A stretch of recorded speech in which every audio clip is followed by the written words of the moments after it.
Hey everybody, welcome back to Lithography. Krams are here with Joe sans Jason. Of course, we're doing a mega pop star, ultra mainstream, not Jason's bag usually, which is cool. He sat out Madonna, and this week he is sitting out the listography of Lady Gaga.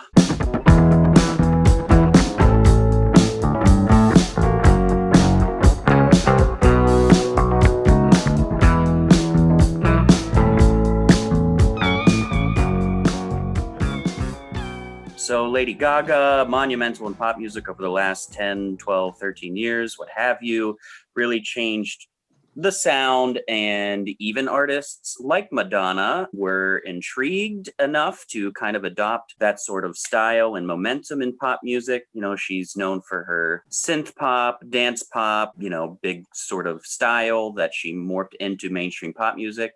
Works really well. I'm a pretty big fan. I think she has an amazing voice, and yeah, I just like her a lot. Obviously, on this channel, we tend to go more rock and subgenres of rock, but for pop music, especially in the last decade or so, I think she's pretty much as good as it gets. And I was familiar with just about every one of these albums except Artpop.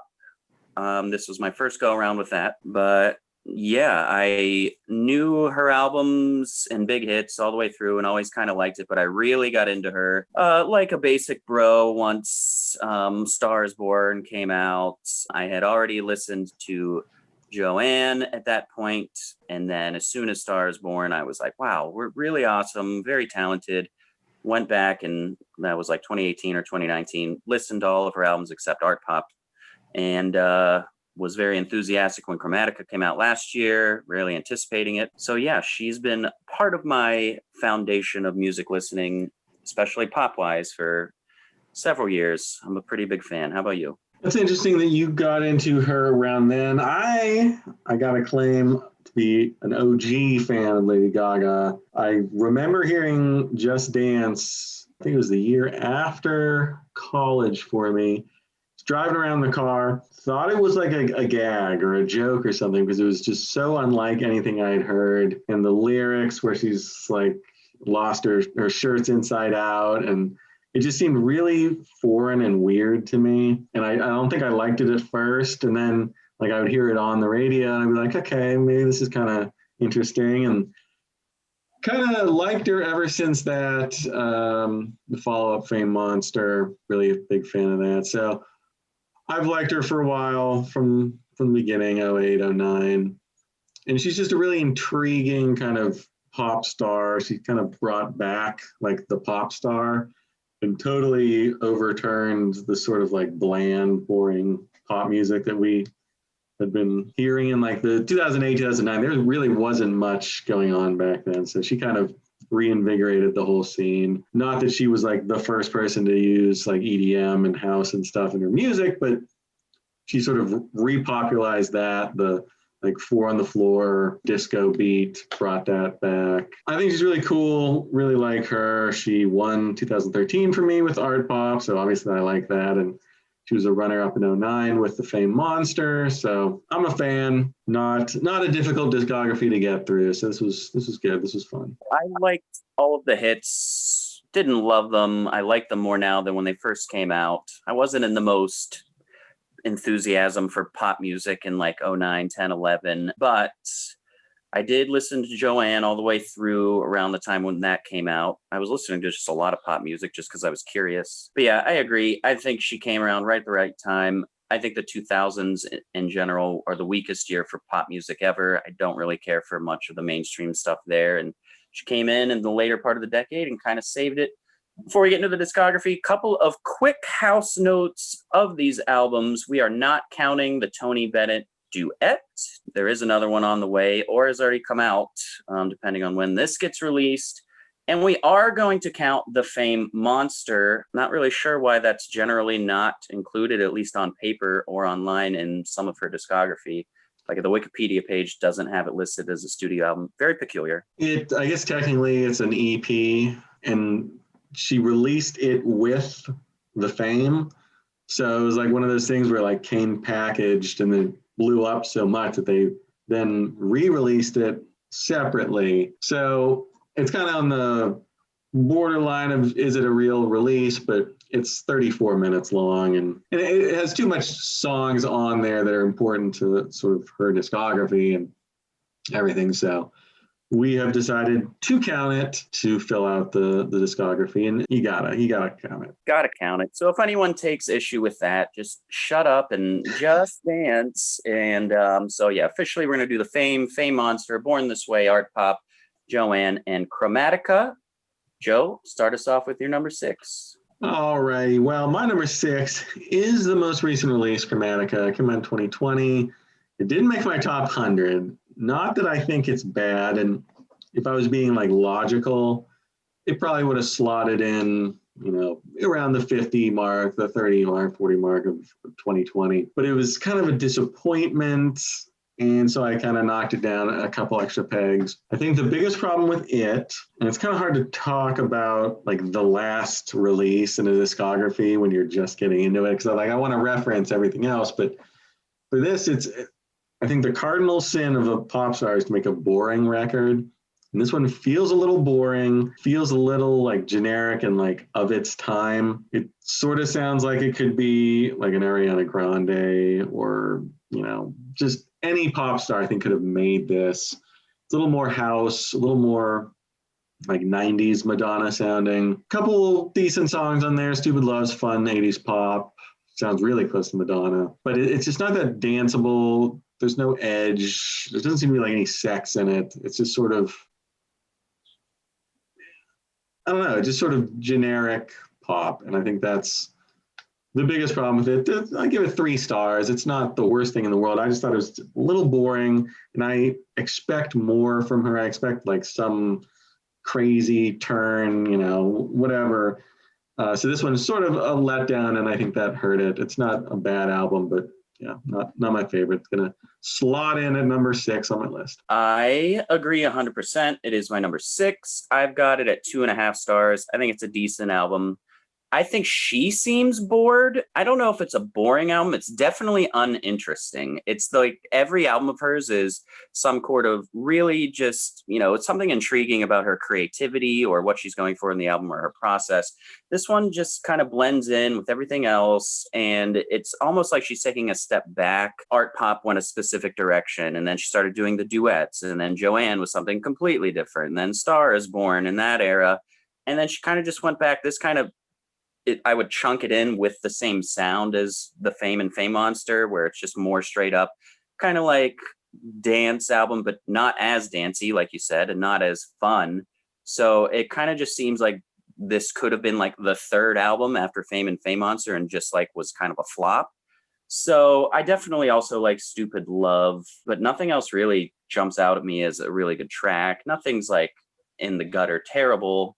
Sounds very big. It's almost too clean for me. I want that gritty, seedy, kind of sexualized, like Euro dance club vibe.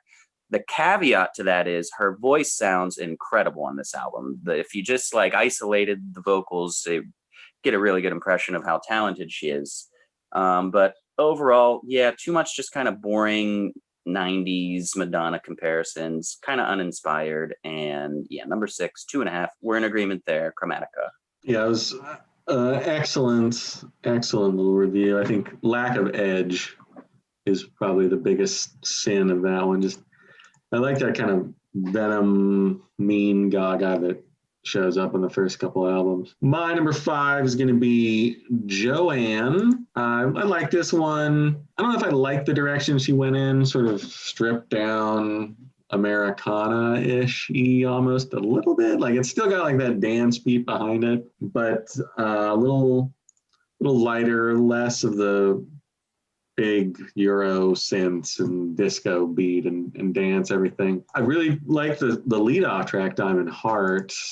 Really good vocal performance. It's got that rock influence, and she likes to just kind of bust that out every once in a while on, you know, she Speechless and some stuff on Born This Way where it's like, oh, this is like a rock song. And she does that a little bit more here. I think maybe sometimes she over-sings on this album a little bit, trying to get into like that big, I don't know, it's hard to even like say what genre she's in because she's bouncing back and forth, and it's a little, I think it's a little uneven, a little unfocused. But I think I would have liked to see her like go harder in one direction or another, sort of like playing it down the middle a little bit. But I do like some of Mark Ronson's production on this. John Wayne and Ayo and Joanne are pretty good. A Million Reasons, kind of one of her weaker singles, but I do like the duet with Florence Welch, Hey Girl. I think that's pretty fun.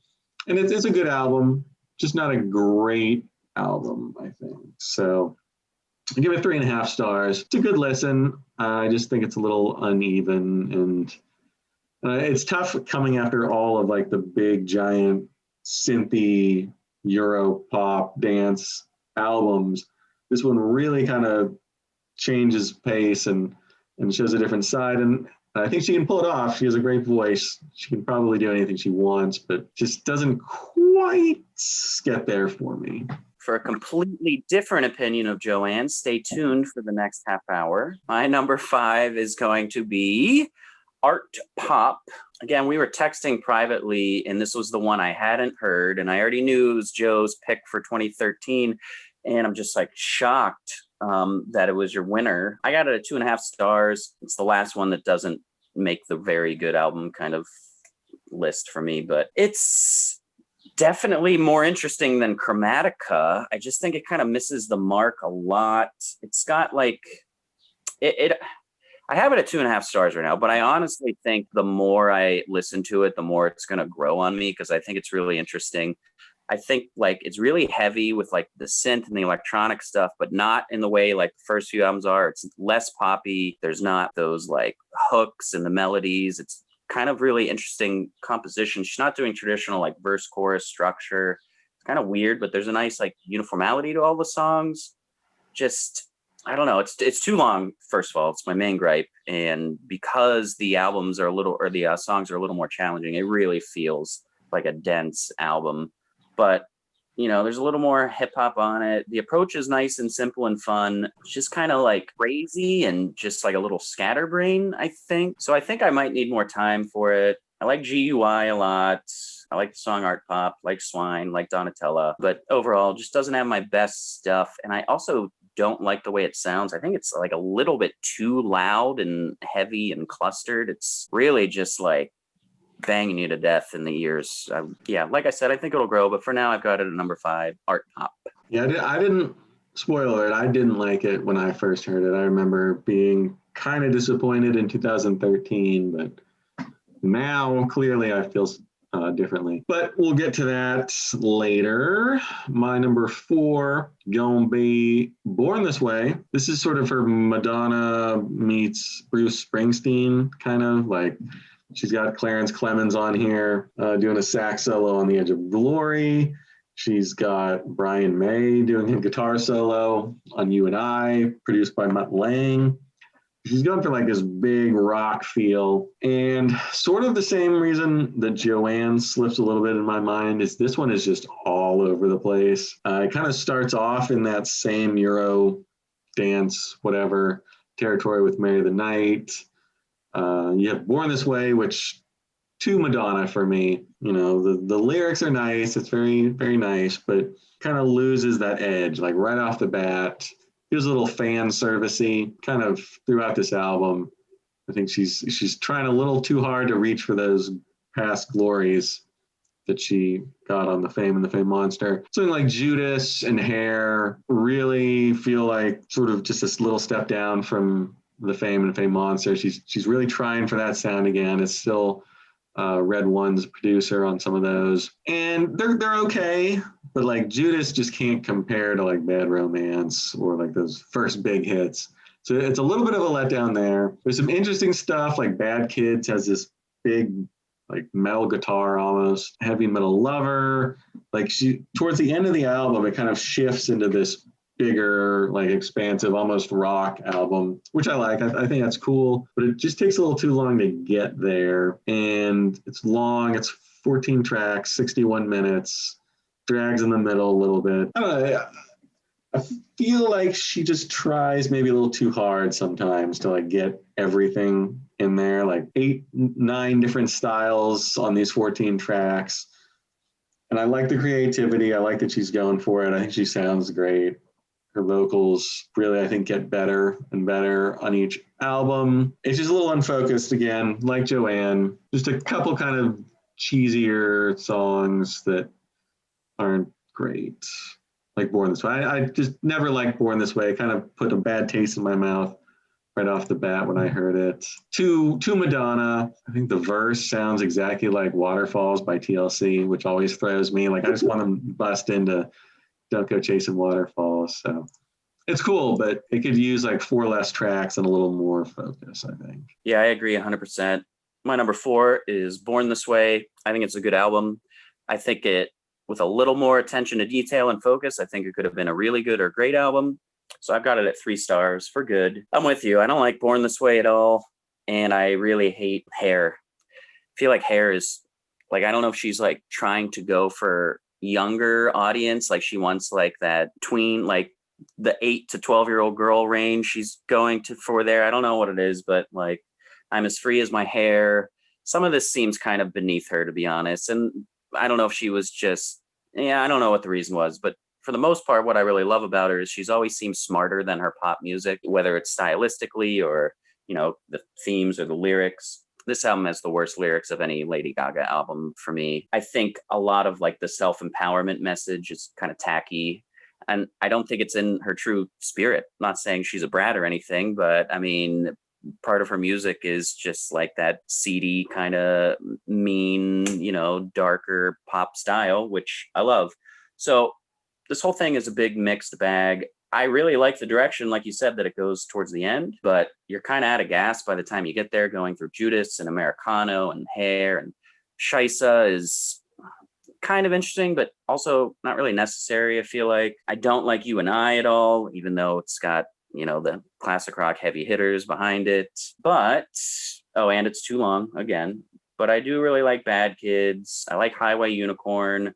I like Electric Chapel. I like Heavy Metal Lover. I really like Government Hooker. A lot of those songs just missed my top 10 songs list. So yeah, I really love some of the ideas on this. It's just very disjointed and doesn't quite follow through on some of the ideas, but could have been great. But for now, just merely good. Good listen. 3 stars. Number 4, Born This Way. Yeah, I think I forgot to give my star rating. I give it 4 stars, which is basically equal to your 3 stars. So, and also 2011, everybody had sax solos. Like that was the year Katy Perry's Last Friday Night, a big fake sax solo from what's his face, the big adult contemporary.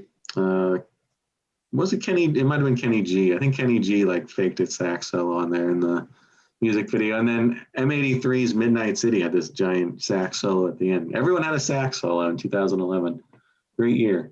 My number 3 is going to be the debut, The Fame. And there's pop music before Lady Gaga, and then The Fame came along and just sort of blew all that away. Before that, it was like Timbaland and the Neptunes, and everything else sucked.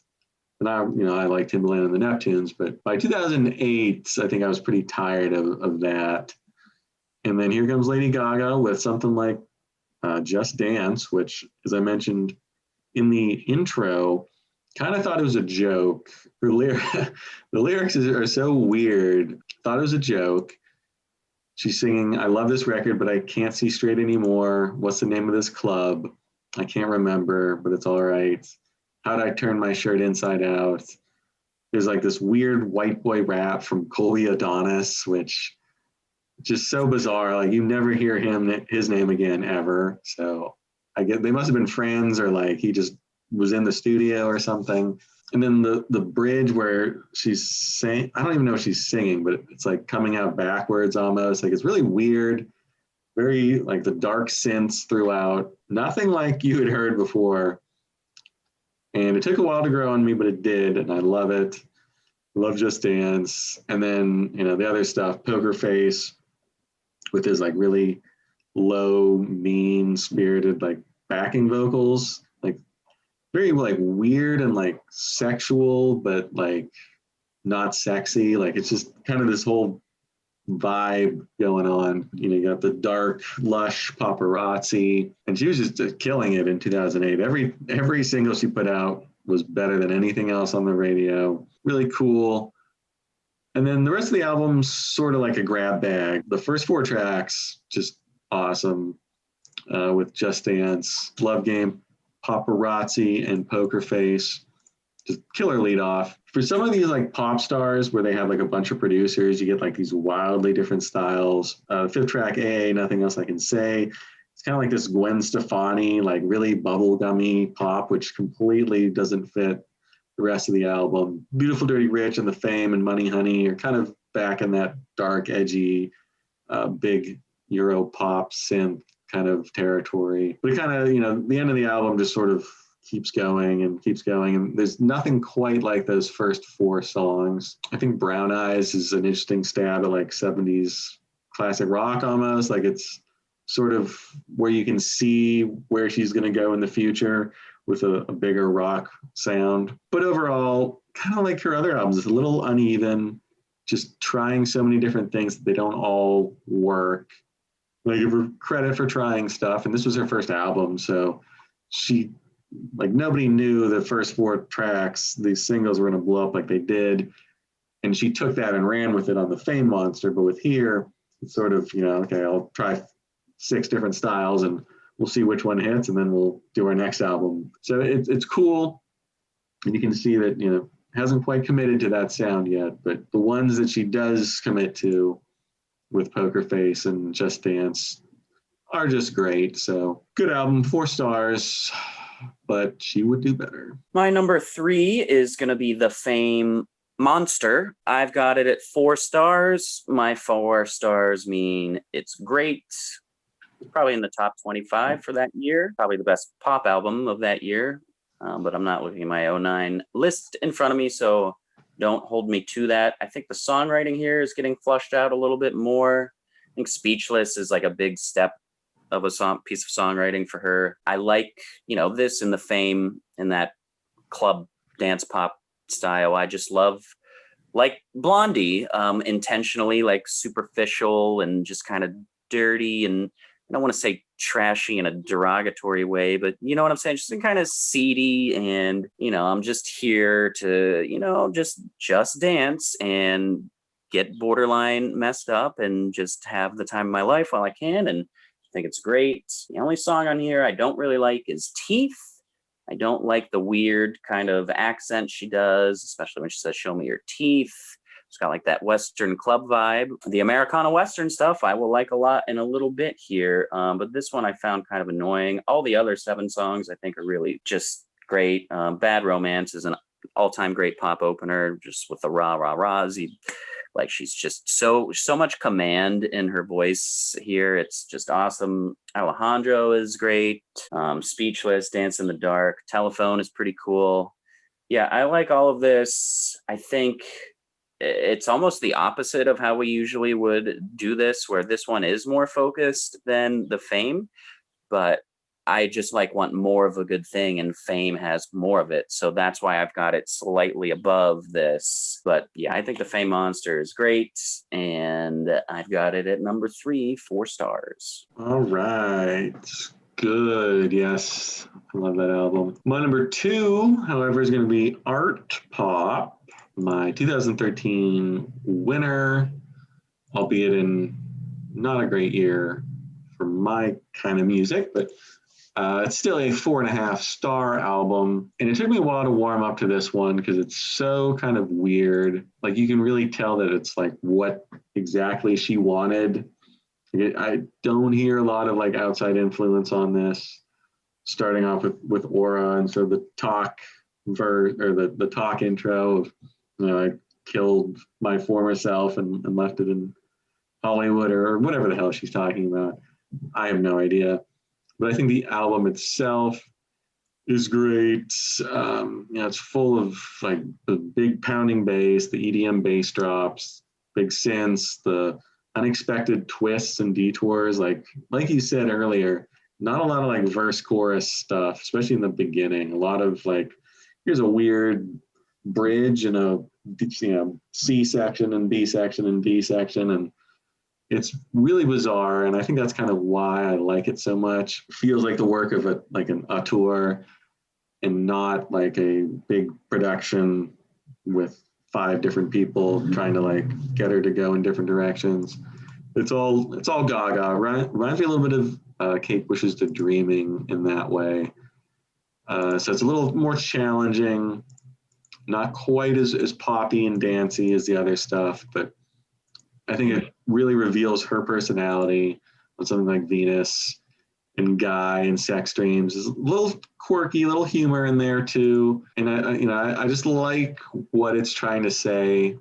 The Warhol, all about fame and sort of reacting to fame, reacting to critics and her audience and everything else. And the way it's structured with like all the sex stuff in the beginning, and then it like switches to Donatella and fashion and Mary Jane Holland. You got some dope in there. You got like drugs. It's a little weird the way it transforms like into a different album by the end with Dope, Gypsy, and Applause. Very Dope and Gypsy, I think, are very like Born This Way style, like big, anthemic, almost rockers. I think she oversings a little bit on Dope, but other than that, everything on here is pretty good. They took off Do What You Want, the R. Kelly duet, because R. Kelly is canceled, and the album's kind of missing. It's right in the middle, and it's like a big radio pop number, and I think that sort of takes away from the weirdness a little bit, and it kind of needed that middle anchor to like, okay, here's another just great pop song. Okay, now we're back to weird stuff on Artpop with that like bubbling alien synth, and Swine with like the pig noises and stuff. That hurt it a little bit. It might be a 5-star album if that song was on here and Jewels and Drugs wasn't, which is a weird sort of detour into rap. But I think as a whole, it's a very strong album. It's a very weird album. I love the electronic drums and like the giant electronic bass that like pops in out of nowhere. Just really kind of keeps you on your toes listening to it. So I love it. It's real close to the top. It's kind of between this and number 1, there's really no difference. I'm going to go with the one that I listen to like monthly. So this will be number 2, but it's a great album, Artpop. What are you going, 4.5? Yeah, I'm going to go 4.5. It's close to 5, but I'll do 4.5. Yeah, it's a very interesting tornado, but at the end of the day, it's a tornado to me, so I'm sticking with 2.5. All right, my number 2 is going to be the debut, The Fame. Yeah, what a song lineup. Just Dance, Love Game, Paparazzi, Poker Face, AA, Beautiful Dirty Rich, The Fame. I do like the big hits on it the most, but it's really a small step down. Once Summer Boy ended, I was ready for the next song, and I was like, it's over. I was like, just didn't want the night to end. It was like they were just rounding everyone up for last call, and I had a great time listening to this back in the day and re-listening to it this week. Really fun, that debut sound with like the EDM, the big, disco European just coolness. She borderlines just is on the border of like being too clever for her own good with some of the stuff, but I think it's great. Summer Boy is really awesome and flirty. I think just this debut sound and her just, like making it about fame as a debut is pretty ballsy, like just owning up to the confidence that you're going to have this star power. Yeah, I love it. I don't think there's a bad song on it. I've got it at 4 stars. I think it's great. I would probably go higher if this was just a little bit more my thing. But it is still very like dance clubby, which I like enough to call it a great album, but an all-time great, not quite. It's fantastic. It's just a really fun album. I love it. Don't know what else to say. Number 2, The Fame. Well, that segues nicely into my number 1, The Fame Monster. I don't know if it's a real album. It might, it's probably just an EP. And if so, it's my second favorite EP of all time. Gotta go for Jar of Flies, but Man, this album coming right on the heels of the Fame next year. You know, I didn't think she could better Poker Face and Just Dance for like that ice cold, like paranoid, weird pop masterpiece, but she does it with Bad Romance. Just the opening line, you know, no accompaniment, the oh, oh, oh, oh, like everybody knows that hook. Like that's all you need to hear from that whole song. You know exactly what it is. Just a master work, that track kicking off a really sort of like paranoid dance, gothic sort of pop. Like it's fun to listen to and like dance to or whatever, but like it's really not like a fun, breezy, happy record. Like she's really icy on this one. And she's got that edge, that meanness. Alejandro kind of is like ABBA, channels Ace of Base, channels Madonna, but like without any of that funness. Like there's not fun and like happiness at all on this. Monster is like depraved, innuendo filled, decadent, sleazy dance number. Love the electronic drums that kind of pop in. And I love the use of male like backup vocals that she does. Always gets it for me. Monster, and she does it on Poker Face and Bad Romance. It just adds like this counterpoint to her like really pretty voice. And it's always kind of dark and foreboding, I guess would be a good word for it. Telephone's great. Beyonce comes in. This is really like the start of Beyonce's like meteoric rise. Like she sort of didn't hook herself onto Lady Gaga, but the way she sort of became like a singular pop star after Lady Gaga kind of showed the way to like, this is how you do it. And Beyonce got a lot more interesting following her appearance on Telephone. Yeah, she was like too sweet before, and then she was like, oh, you know what? I can really get spiteful and venomous, and people are still going to like it. I mean, Lady Gaga sings like she's like the baddest bitch around, and I really like that. She just totally takes control. Like basically, you know, F the patriarchy, F everybody but me. I'm the singular pop star. I'm Lady Gaga. I'm not whatever her real name is. I forget. You know, so she really becomes like this bigger persona on this album. I think she really just like takes it to another level. Dance in the Dark, So Happy I Could Die, just icy, synthy bangers. They're just great little dance tunes.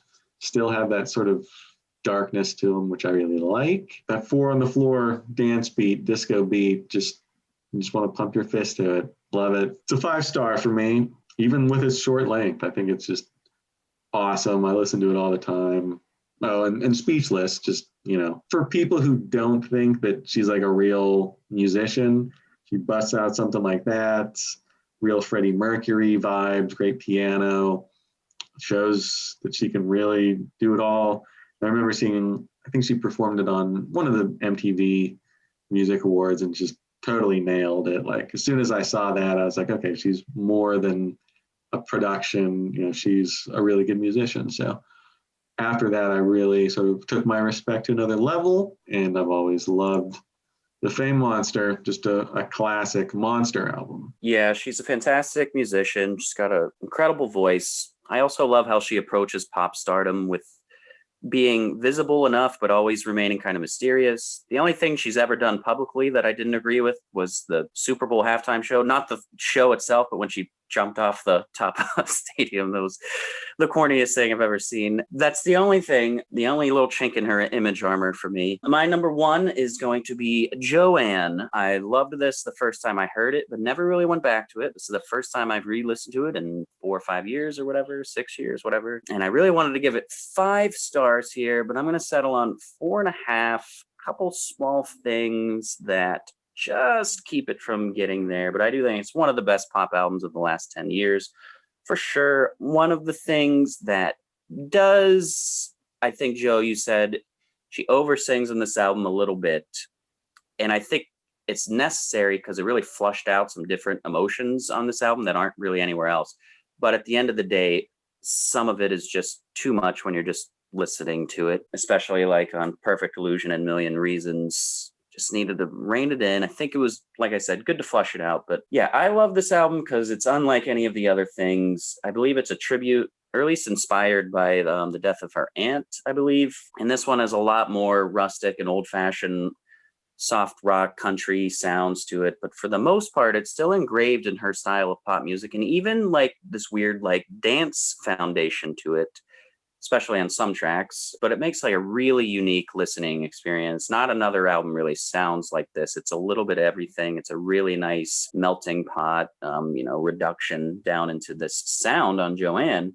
She's shedding more of her pop skin and letting you in a lot more. This is a very vulnerable album, I feel like, especially on songs like Million Reasons and Joanne. And this is the only album where she's not like abundantly sexy. Like she's a little bit like weaker and in need of like comfort here, which I really think it's an interesting side of her. I think Perfect Illusion is one of her weaker singles. I'm not crazy about her vocals on it. I think Million Reasons is a perfect modern pop ballad. Come to Mama is really cool. It's got like this 60s throwback kind of style to it. And I do think that it's a little incohesive and kind of jumps around a bit from style, song to song, but I think it works because of that vulnerability and whatever she was going through personally. It just kind of like lets you in this like vulnerable headspace that she's in. She doesn't know precisely how to like process these emotions or what she's thinking, and it comes out in the album, which I think makes for a really intimate listening experience. The collages of ideas are really wonderful in letting you into what's going on with her. It seems like of all of the albums, this is the album she made for herself the most. Not that she's ever like been like, maybe Artpop a little bit was also like her. She's like, I want to do it this way. And she's never sold out and been like, I'm going to make one for the fans. But I think this is her most personal one. And I just like the sound. I think it's really unique. I think all of the songs are really good, except maybe Perfect Illusion. But yeah, most of my songs in my top 10 are on this one. Yeah, 4.5 stars. It's really great. A borderline classic masterpiece. And if you saw the 2016 video, I mentioned it. So yeah, number one for me, Joanne. Willing to bet this would be Jason's as well, just because there's slide guitar on it. So... and some twang, but yeah, I don't think that would be most people's number one, but I think it's great. And overall, I love the top 3 albums. I think she's one of my favorite pop stars. Like I said, do you take her over Madonna is a good question. The heights of her discography, obviously it's tough to compare because Madonna had like 6 different eras, 15, 16 albums, but I think I like the Fame Monster and Artpop more than anything Madonna ever put out. Like a Prayer is pretty close. So it's close. I think I could probably build a better greatest hits from Madonna's albums, but I think these albums work a little bit better in general than most of Madonna's. I love the 80s Madonna stuff, but that's a small part of her discography at this point. I'm with you. I'll slightly give the win to Lady Gaga, and making the comparison because she's always been dubbed as like maybe the next Madonna. And, I'll give her the nod over Madonna, even though I like Madonna's hits more. Album quality and better singer, I'd say, than Madonna. So any closing thoughts on Lady Gaga? I'm a little surprised with your number one, Joanne. And maybe not surprised at that, but I'm surprised at how much you liked it. So that's interesting. It makes sense with what you usually like, but I don't know if I know anyone else who would put that at number one. So interesting choice. I feel like I probably discounted a little bit. Might have to re-listen for our 2016 video, see if it rises up in my rankings for that year. But yeah, I just really like Lady Gaga. I'm a little monster. You are. Oh my God, you are. All right. Yeah, I like her a lot too. Not quite as much as Joe, but let us know what you guys think of Lady Gaga and give us your list of favorite albums, worst to best, in the comments. And if you want to get into the Lady Gaga versus Madonna comparison, let us know what you think about that. Don't forget to like, comment, subscribe, hit the bell for notification, and check out our social media presence in the description below: Facebook, Twitter, Instagram, and our website, listographymusic.com. Stay tuned tomorrow. We are going to talk about our top 10 favorite Lady Gaga songs, and then we got a nice side 3 Thursday. And yeah, keep checking in to the YouTube channel to see what we've got coming out. A lot of great stuff on the horizon. Thanks for watching. On behalf of Joe and myself, we'll see you next time on Listography.